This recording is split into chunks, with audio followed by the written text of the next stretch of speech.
Bienvenue, imprudent mortel. Saviez-vous qu'en Russie, au début du XXe siècle, un moine et visionnaire russe dut être littéralement massacré pour qu'on le voie mourir enfin, et qu'aujourd'hui encore cela est entouré de mystères? Alors approchez-vous du feu, asseyez-vous et écoutez l'histoire cruelle de Grigory Raspoutine.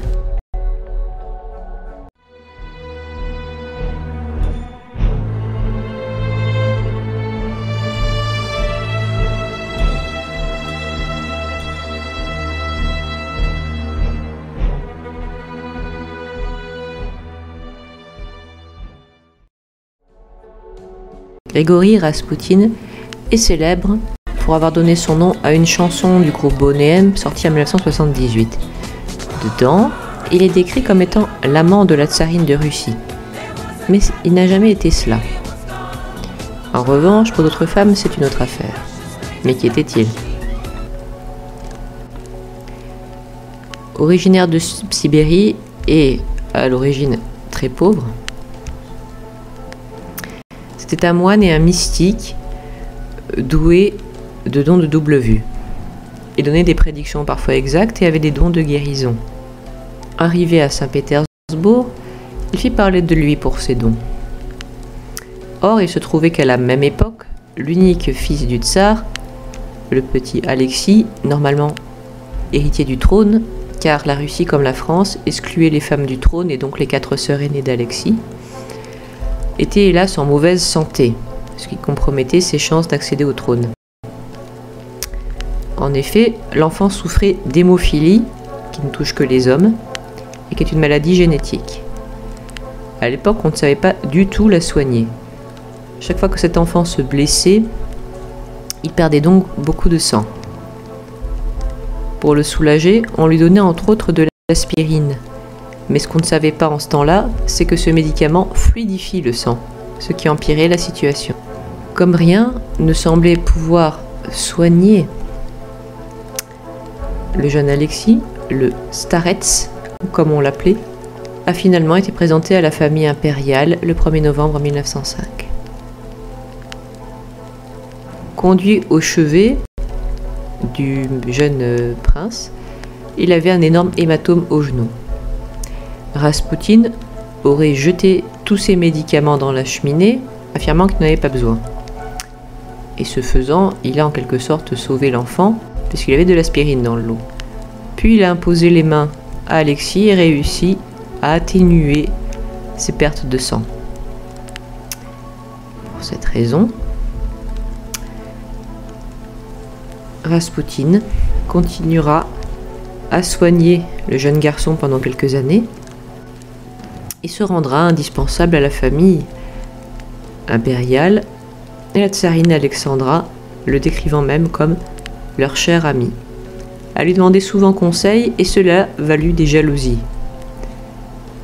Encore aggravé par le fait que, paraît-il, Raspoutine, qui ne semblait au prime abord ni très beau ni très propre, avait un succès fou auprès des femmes. Il eut de nombreuses maîtresses.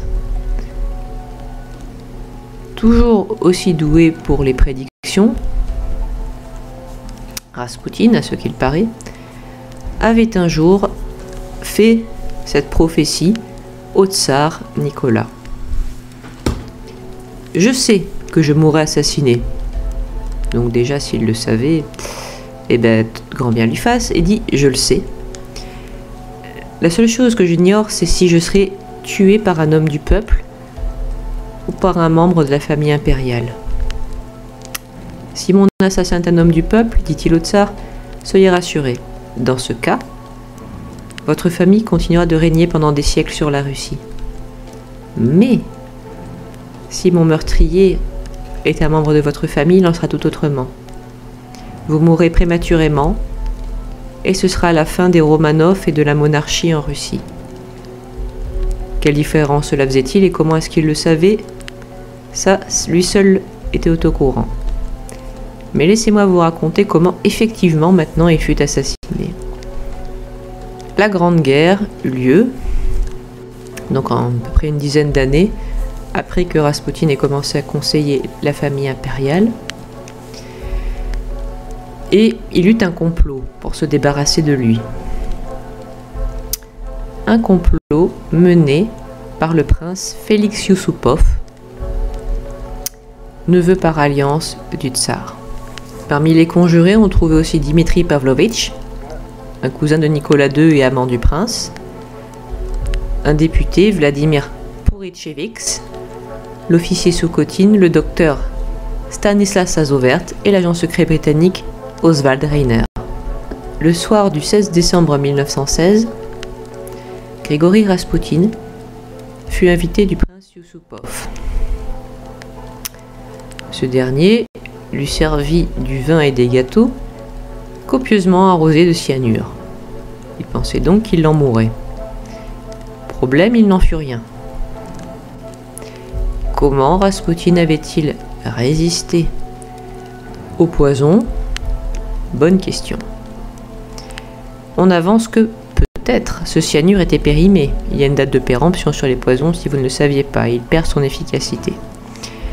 Toujours est-il que, voyant que son adversaire ne s'effondrait pas, Félix, qui comptait en fait défaire sa famille de l'influence qu'avait le Starets, comme on l'appelait, Félix donc a tiré sur lui une première fois. On dit que Raspoutine s'est effondré et s'est redressé. La scène devait être assez terrifiante pour le prince Félix. Puis, c'est normal, Raspoutine s'est dirigé en titubant vers la sortie, voulant lui échapper. Félix tira en tort 2 fois, faisant s'effondrer le Starets et pensant d'avoir fini avec lui. Vous croyez vous aussi? Non, toujours pas. Il s'est redressé, il aurait même menacé le prince en cherchant à l'étrangler. Là, je me mets à sa place, ça devait être terrifiant. Les autres conjurés, en voyant cela, volèrent au secours de Félix Yusupov et se mirent à tabasser littéralement Raspoutine. Coup de pied, coup de poing, tout y passa. À la fin, celui-ci, inanimé, ne bougeait plus. Ouf! Ils en avaient fini, pensèrent les conjurés. Ils le ligotèrent et le jetèrent dans la Neva, le fleuve qui traverse Moscou. Grigori Raspoutine fut retrouvé le lendemain. À votre avis, comment? Il y eut une autopsie, et là, on découvrit, accrochez-vous, que Raspoutine était mort noyé. Ça signifie qu'avec 2 balles dans le corps, du poison et roué de coups, il était encore vivant. On peut parler de force de la nature, même si encore une fois, une explication scientifique était avancée pour les coups de feu. Certaines balles peuvent traverser une personne et certes la blesser grièvement, mais ne pas la tuer sur le coup si elle évite un organe vital. On dirait presque quand, dans les films, un méchant qu'on croit mort rouvre brusquement les yeux et se révèle littéralement increvable. En général, c'est l'assassin dans les thrillers et les slashers, mais ça n'est pas tout. Le nom du trope désignant une personne très longue à mourir dans une œuvre de fiction s'appelle, accrochez-vous, Rasputinian Death. Et à part ça, qu'en est-il de la prédiction qu'il avait faite au tsar? Eh bien, hélas, Raspoutine avait raison. Il avait été assassiné par d'eux même, en comptant le cousin Dmitri, 2 membres de la famille du tsar Nicolas II, et sa prédiction s'avéra exacte. À savoir que, moins d'1 an après l'assassinat de Raspoutine, il y eut la révolution de 1917 en Russie qui déposa le tsar. Ce dernier fut enfermé avec sa famille, c'est-à-dire ses 5 enfants et sa femme, à Ekaterinbourg, à l'autre bout de la Sibérie.